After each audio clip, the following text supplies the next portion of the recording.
तो अगला हमारे पास में प्रारूप यहाँ पर क्या गिवन है, देखिए ये है हमारा फोर्थ प्रारूप, दिस इज फिफ्थ, तो फोर्थ की चर्चा करते हैं पहले। CH2 double bond CHCl। अभी तक हमने सारे सिंगल बॉन्ड देखे, अब हम डबल बॉन्ड की बात करेंगे। नेमिंग हमें वही देनी है, लेकिन जब हम मिथेन, इथेन, प्रोपेन लिखते हैं सिंगल बॉन्ड के केस में, तो वहां पर हमको डबल बॉन्ड को इन से रिप्रेजेंट करना है। ओके, तो देखिए जब मैं इसकी नेमिंग लिखूंगी तो ये हुआ मेरा पहला कार्बन, ये हुआ मेरा दूसरा कार्बन, ठीक है। अब बच्चों पहले इसकी IUPAC नेम की बात करें तो आप जानते हो कि यहाँ पर 2 कार्बन है और क्लोरीन लगा हुआ है, तो इसको हम क्या बोल सकते हैं, 2 कार्बन को हम एथ बोलेंगे, डबल बॉन्ड है तो इन बोलेंगे, और 1 पर क्लोरो है तो हम इसको लिख सकते हैं 1 क्लोरोएथीन या फिर क्लोरोएथीन। तो इसका नाम क्या हुआ, 1 पे क्लोरो ग्रुप और आपका एथिन। और अगर मुझे इसका सामान्य नाम लिखना है तो मैं इसको क्या बोलूंगी,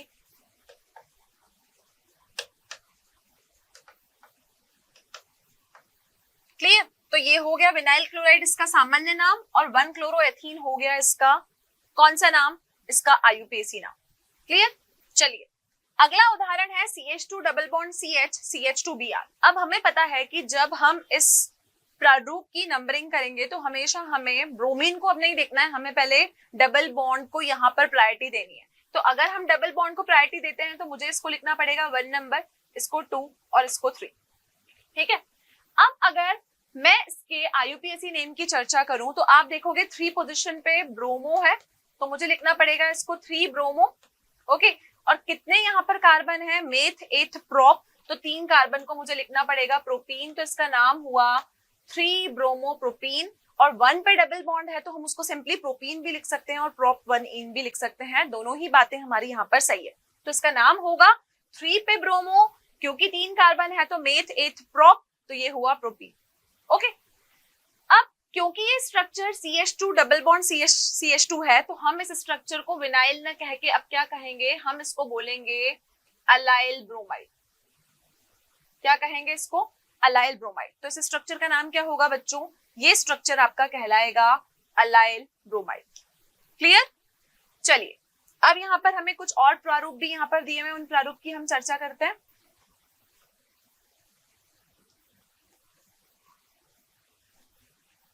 यहां पर अब कोई भी एलिफेटिक हाइड्रोकार्बन आपको नहीं दिया हुआ है, आपको क्या दिया हुआ है, आपको यहाँ पर रिंग वाला कंपाउंड है और उसपे आपका Cl और CH3 लगा हुआ है।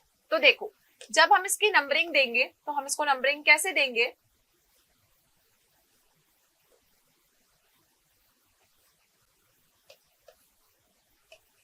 वन, 2, 3, 4, 5 और 6, ठीक है। अब जब मैं इसको नाम लिखूंगी IUPAC में तो आप देख सकते हो कि 1 पे क्या है, 1 पे आपका क्लोरो है और 2 पे क्या है, मेथिल है, और ये स्ट्रक्चर क्या है, ये आपका बेंजीन है, ठीक है। तो इसका नाम होगा 1 पे क्लोरो, 2 पे मेथिल और नाम हुआ बेंजीन। तो इसका नाम क्या हुआ, 1 क्लोरो 2 मेथिल बेंजीन। और जब हम इसके सामान्य नाम की चर्चा करेंगे तो आपको ये पता होना चाहिए कि अगर बेंजीन की रिंग के ऊपर CH3 ग्रुप लगा हुआ है तो हम उसको टोल्यूइन कहते हैं। तो इसका नाम क्या हुआ, इसका नाम हुआ क्लोरो टोल्यूइन। क्या बोलेंगे इसको, क्लोरो टोल्यूइन जो है वो इसका नाम होगा, क्लियर। अब अगला जो स्ट्रक्चर है उसमें आप देख सकते हो कि बेंजीन रिंग के ऊपर आपका CH2Cl ग्रुप लगा हुआ है, ठीक है। तो ये जो होता है ये हमारा CH2Cl, ठीक है, मेथिल ग्रुप है ना। अगर हम CH4 लिखते हैं तो मिथेन लिखते हैं उसको, ठीक है। CH3 जब हमने कार्बन की 4 वैलेंसीज को पूरा की तो बेसिकली हम उसको मिथेन कहते हैं। अगर हम जैसे जैसे ग्रुप हटाते जाते हैं तो हमारा वो एल्किल ग्रुप जो है वो बनता जाता है। तो अगर आपका रिंग के ऊपर CH2Cl है तो हम जब इसके सामान्य नाम की चर्चा करेंगे तो उसको हम कहेंगे बेंजाइल क्लोराइड। क्या कहेंगे इसे हम बेंजाइल क्लोराइड कहेंगे। लेकिन अगर हम इसके IUPAC नाम की बात करें तो IUPAC नेमिंग में हम इसको क्या लिखेंगे, क्लोरो बेंजीन मिथेन। क्या लिखेंगे इसको हम, क्लोरो बेंजीन मिथेन, ओके, एक और चीज है, आप पहले वाले स्ट्रक्चर में देखोगे कि जो Cl और CH3 जिस पोजीशन पे लगे हुए हैं, तो बच्चों वो जो हमारी पोजीशंस होती हैं उनको हम ऑर्थो पोजीशन कहते हैं। तो इसका जो नेमिंग है उसको हम करेक्ट करके लिखेंगे ऑर्थो क्लोरोटोल्यूइन, क्योंकि 3 पोजीशंस को हमको मेंशन करना पड़ता है, ऑर्थो, मेटा, पैरा। क्लियर? तो ये हुआ आपका बेंजाइल क्लोराइड और ये हुआ आपका क्लोरोबेंजीन मीथेन। ये हुआ आपका बेंजाइल क्लोराइड और इसको हम लिखेंगे क्लोरोफिनाइल मीथेन। ओके, क्योंकि ये जो आपकी रिंग है ये फिनाइल रिंग है, तो क्लोरोफिनाइल और CH2 ग्रुप है, इसलिए हमने इसको क्या लिखा, इसको यहाँ पर हमने मीथेन लिखा। आगे बढ़ते हैं हमारे कुछ और कंपाउंड्स की तरफ। तो देखिए अगला कंपाउंड क्या है, अगला कंपाउंड है आपका CH2Cl2। ठीक है, अब CH2Cl2 को अगर मैं सामान्य नाम में बात करूंगी तो मैं इसको बोलूंगी मिथाइलिन क्लोराइड। क्या बोलूंगी? Methylene chloride. ठीक है, लेकिन अगर मुझे CH2Cl2 को लिखना है तो CH2 और Cl2 को मेरे को कैसे लिखना पड़ेगा स्ट्रक्चर वाइज? तो आप देखोगे कि 2 क्लोरीन ग्रुप एक ही कार्बन पे अटैच है। ठीक है, तो हम इसको क्या लिखेंगे, डाइक्लोरोमीथेन। मीथेन क्यों लिखा? क्योंकि एक कार्बन है और 2 क्लोरीन ग्रुप है, इसलिए हमने इसको लिखा डाइक्लोरोमीथेन। क्लियर? CHCl3 3 क्लोरीन है, तो इसको लिखेंगे हम ट्राइक्लोरोमीथेन। और ट्राइक्लोरोमीथेन का आपको कॉमन नेम ध्यान रखना है कि ट्राइक्लोरोमीथेन को हम कहते हैं क्लोरोफॉर्म। क्या कहते हैं इसको हम? क्लोरोफॉर्म। ओके, अगला CHBr3। अब 3 Br है, तो 3 Br मतलब ट्राई हुआ, तो इसको हम बोलेंगे ट्राइब्रोमोमीथेन।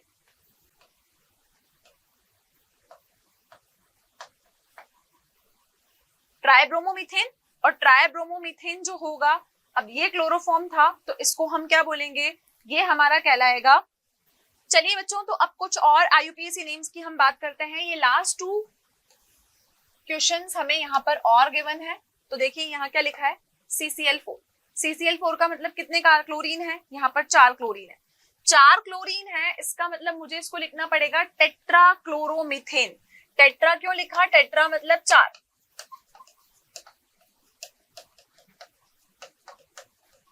ठीक है, और सामान्य नाम में मैं इसको क्या लिखूंगी, कार्बन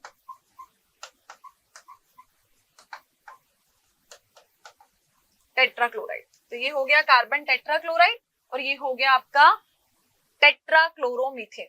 तो मीथेन हमको IUPAC नेमिंग में लिखना पड़ेगा और सामान्य नाम में हम इसको कार्बन टेट्राक्लोराइड लिखेंगे। ओके, चलिए नेक्स्ट है CH3CH2 CH2F। IUPAC नेम के हिसाब से अगर हम इसको नंबरिंग दें तो यहाँ पर 1 2 3 मेथेट प्रोपेन है ये। ठीक है, तो इसका नाम क्या होगा, 1 फ्लोरोप्रोपेन। क्या बोलेंगे इसको, 1 फ्लोरोप्रोपेन हम इसको बोलेंगे। और अगर हम इसके सामान्य नाम की चर्चा करें तो ये हो गया हमारा एन प्रोपाइल फ्लोराइड। इसका सामान्य नाम क्या हुआ, सामान्य नाम हुआ इसका एन प्रोपाइल फ्लोराइड। क्लियर है? तो ये थे कुछ प्रारूप और उनके सामान्य और IUPAC नेम। चलिए बच्चों, तो हमारा अगला क्वेश्चन क्या है, नाम पद्धति के बाद हम एक क्वेश्चन करेंगे जिसमें हमें C5H15Br अणुसूत्रा वाले 8 संरचनात्मक समावयवों की संरचनाएं बनानी है। और IUPAC के हिसाब से हमको ये भी बताना है कि वो प्राथमिक है, द्वितीयक है या तृतीयक है। तो C5H11Br देखते हैं कि हम इसके स्ट्रक्चर्स कैसे बनाएंगे। तो C5H11Br के स्ट्रक्चर्स हमें यहाँ पर फॉर्म करने हैं। तो C5H11Br, ठीक है। अब मैं यहाँ पर C5H11Br को किस तरीके से लिखूंगी, क्योंकि कार्बन मेरे यहाँ पर 5 हैं, तो मैंने 5 कार्बन को लिखा और मैंने ब्रोमीन को फर्स्ट पोजीशन पे लगा दिया। ठीक है, फिर मैंने दोबारा कार्बन को लिखा, लेकिन मैंने ब्रोमीन को सेकेंड पोजीशन पे लगाया। फिर मैंने थर्ड टाइम वापस 5 कार्बन को लिखा और मैंने ब्रोमीन को थर्ड प्लेस पे लगाया। अभी जब मैंने काउंट किया तो मैंने इस कार्बन की चेन को राइट टू लेफ्ट काउंट किया। अब मैं अगर आगे से काउंट करती हूँ और ब्रोमीन को लगाती हूँ तो उसको सिर्फ 1 2 3 पोजीशन मिलेगी, उससे ज्यादा हम इसको पोजीशन नहीं दे पाएंगे। अब हम कार्बन की वैलेंसीज को पूरा कर लेते हैं। ओके, ये हमारी हो गई कार्बन की 4 वैलेंसीज फुलफिल। क्लियर? तो अब जो मैंने यहाँ पर इसकी 3 आइसोमर्स बनाए हैं, इनको मुझे नेमिंग करना पड़ेगा। तो ये होगा मेरा 1 ब्रोमोप्रोपेन, सॉरी 1 ब्रोमोपेंटेन, ये हो गया 2 ब्रोमोपेंटेन, और ये हो गया मेरा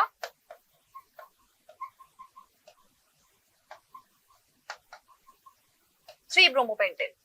ओके, इसके बाद अब हमें क्या करना है, पेंटेन के बाद जो हम अगले स्ट्रक्चर्स बना सकते हैं वो बना सकते हैं हम 5 कार्बन से एक कम कार्बन को लेंगे। तो एक कम कार्बन 4th पोजीशन वाले 4 कार्बन को हम क्या कहते हैं, 4 कार्बन को हम कहते हैं मेथ, एथ, प्रोप और ब्यूट। ठीक है, तो अब हम शिफ्टिंग करके दूसरे स्ट्रक्चर्स इसके फॉर्म करेंगे। तो हमने लिखा 1 ब्रोमोपेंटेन, तो हम क्या लिख सकते हैं अब 2 bromo 2 butyl butane, 2 bromo 3 methyl butane. Okay, 3 bromo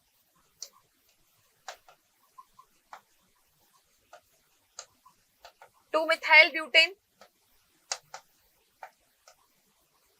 3 bromo 3 butyl 3 methyl butane. हमने क्या करना है, अब जैसे जैसे हमने एक एक सी को हटाया है, एक बार CH3 के ग्रुप को हम 2nd पोजीशन पे लगाएंगे, एक बार 3rd पोजीशन पे लगाएंगे, और उसके अकॉर्डिंगली हम स्ट्रक्चर्स को यहाँ पर चेंज करेंगे। तो देखिए यहाँ पर, तो हमें क्या करना है, हमें इस स्ट्रक्चर में 2 bromo 3 methyl butane, 1 bromo 3 methyl butane, 1 bromo 2 methyl butane और 2 ब्रोमो 2 मिथाइल ब्यूटेन हम ये स्ट्रक्चर फॉर्म कर सकते हैं।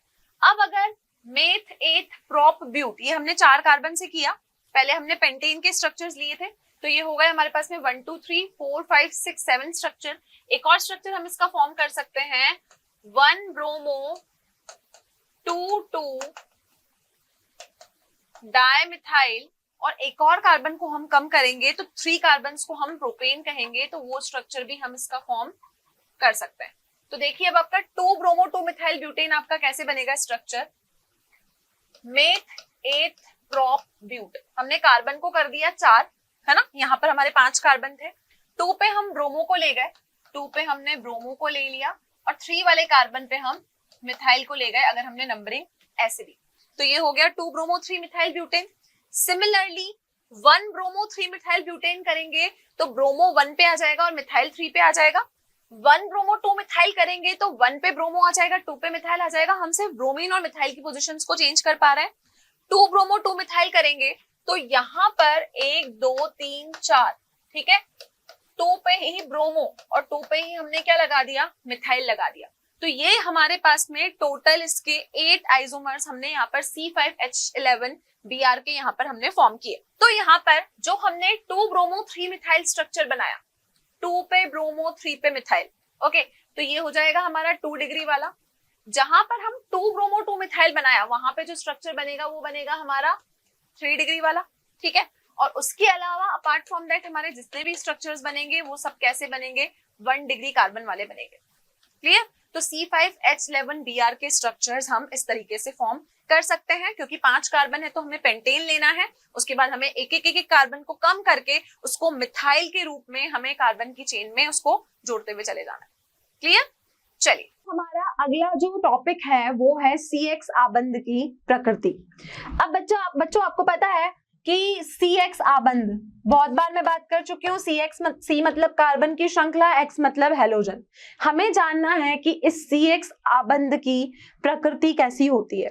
तो बच्चों यहाँ पर ये जब CX का आबंध बनता है तो ये आपका विद्युत ऊर्जात्मक होता है। इसका मतलब ये है कि जब ये बॉन्ड, जब ये आबंध बना तो यहाँ पर ऊर्जा की आवश्यकता होती है, बॉन्ड को बनाने के लिए भी, बॉन्ड को तोड़ने के लिए भी। तो ये जो आपका जो CX वाला आबंध है ना, ये आपका कैसा है, विद्युत ऊर्जात्मक। कैसा है ये आपका आबंध, विद्युत ऊर्जात्मक है। C और X के बीच में जो आबंध बनता है, तो इस C और X के आबंध के बनने की वजह से जो C है उसके ऊपर कुछ चार्ज आ जाता है जिसको हम धनात्मक कहते हैं, और X जो है वो देने वाला होता है तो उसको हम ऋणात्मक कहते हैं। तो बच्चों, जब भी हम CX बॉन्ड का निर्माण करते हैं तो इसके ऊपर डेल्टा पॉजिटिव चार्ज आता है, इसके ऊपर डेल्टा नेगेटिव चार्ज आता है। इस डेल्टा पॉजिटिव चार्ज का मतलब है ये लेने वाला है, और इसका मतलब है ये देने वाला है। तो यहाँ पर मैंने दो टर्म्स लिखी, एक मैंने कहा ऋणात्मक और दूसरा मैंने कहा धनात्मक।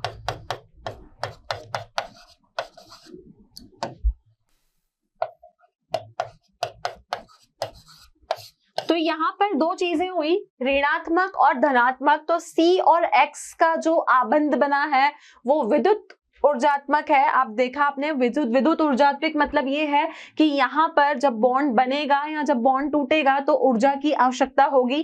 तो यहाँ पर जो CX बॉन्ड की आवृत्ति है वो कैसी है, वो आपकी बच्चों धनात्मक और ऋणात्मक वाली स्थिति है। एक यहाँ पर लेने वाला है और एक यहाँ पर देने वाला है। अब मैं आपको बात बताऊं कि C तो आप समझ गए कि कोई भी कार्बन की श्रृंखला होगी, और X भी बच्चों आपको पता चल गया कि हमारे पास में 4 हेलोजन है, फ्लोरीन, क्लोरीन, ब्रोमीन और आयोडीन। अब बच्चों होता क्या है कि C और X के जो आबंध है उसकी अगर मैं लंबाई की बात करूं तो आप जानते हैं कि अगर आप अपनी पीरियोडिक टेबल में ऊपर से नीचे चलते हैं तो फ्लोरीन ऊपर आता है, क्लोरीन नीचे, ब्रोमीन और फिर आयोडीन। जब आप ऊपर से नीचे जाते हैं तो ऊपर से नीचे जाने में जो परमाणु का, अणु का जो आकार है, उसका जो साइज है वो छोटा होता जाता है। अगर मैं आपसे बात करूं फ्लोरीन और आयोडीन की तो बहुत सिंपल तरीके से आप बता पाओगे कि मैम फ्लोरीन का जो आकार है वो आयोडीन के कंपैरिजन में छोटा है। तो बड़ा कौन है, बड़ा आयोडीन है। तो इसका मतलब कि हम जो पीरियोडिक टेबल में ऊपर से नीचे जाते हैं तो जो आपके अणु होते हैं उनका आकार बढ़ता जाता है। आकार क्यों बढ़ता है, क्योंकि इलेक्ट्रॉन जो होता है वो जिस कक्ष में आता है वो कक्ष आपके बढ़ते जाते हैं। तो बच्चों यहाँ पर आबंध आपको बताया है CH3 का फ्लोरीन के साथ, क्लोरीन के साथ, ब्रोमीन के साथ और आयोडीन के साथ। अब मैं सबसे पहले बात करूंगी आबंध की लंबाई की। आबंध मतलब होता है बॉन्ड, लंबाई मतलब होता है लेंथ। तो हम किसकी बात करेंगे, हम बॉन्ड के लेंथ की बात करेंगे। अब जब यहाँ पर बॉन्ड की लेंथ को नापा जाता है तो बॉन्ड की लेंथ हमेशा पिकोमीटर में नापते हैं। पिकोमीटर का मतलब होता है 1 मीटर इक्वल टू 10 की power minus 1 picometre equal to 10 की पावर माइनस 12 मीटर। ये रिलेशन होता है पिकोमीटर और मीटर का। पिको का मतलब होता है 10 की पावर माइनस 12, ठीक है। अब आबंध की लंबाई देखो कि फ्लोरीन की है 139, क्लोरीन की है 178, ब्रोमीन की है 193 और आयोडीन की है 214। तो सीधी सी बात है, जब आप पीरियोडिक टेबल में ऊपर से नीचे आओगे तो क्योंकि परमाणु का आकार बढ़ता जा रहा है तो उसकी जो बॉन्ड की आबंध बनाने की लंबाई है वो भी क्या होगी, बढ़ती जाएगी। तो हम जब फ्लोरीन से आयोडीन पे आए तो हमारी जो लंबाई है आबंध की वो बढ़ती गई, ठीक है। अब बच्चों फ्लोरीन, क्लोरीन, ब्रोमीन और आयोडीन में आप ये अच्छे से जानते हो कि फ्लोरीन जो होता है वो हमेशा देने वाला होता है। तो अगर मैं इसके आबंध की एंथैल्पी की बात करूंगी, एंथैल्पी का मतलब होता है बॉन्ड को बनाने या तोड़ने के लिए जो हमें ऊर्जा की जरूरत पड़ती है, उस ऊर्जा को हम हमेशा किलो जूल पर मोल में नापते हैं। जूल जो है वो ऊर्जा को नापने के लिए आपकी एक स्टैंडर्ड यूनिट है, तो आप ऊर्जा को नापते हो किलो जूल पर मोल में।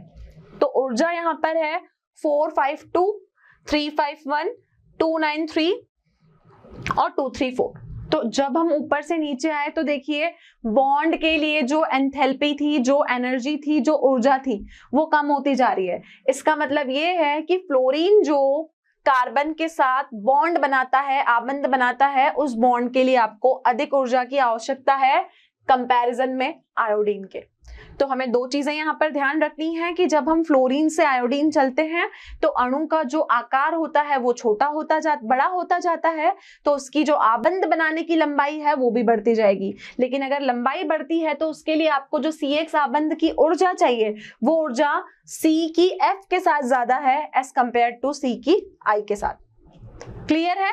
तो ये टेबल जो यहाँ पर मैंने बनाई है ये आपकी लंबाई, आबंध एंथैल्पी और द्विध्रुव आघूर्ण के बीच में है D बाय, तो ये आपकी dB में है, ये आपकी द्विध्रुव आघूर्ण के रूप में है। तो आपका ये द्विध्रुव आघूर्ण के पैरामीटर आपको गिवन है 1.847 की रेंज में है सारा, लेकिन ये कोई जगह पे बढ़ रहा है और कोई जगह पे आपका कम हो रहा है।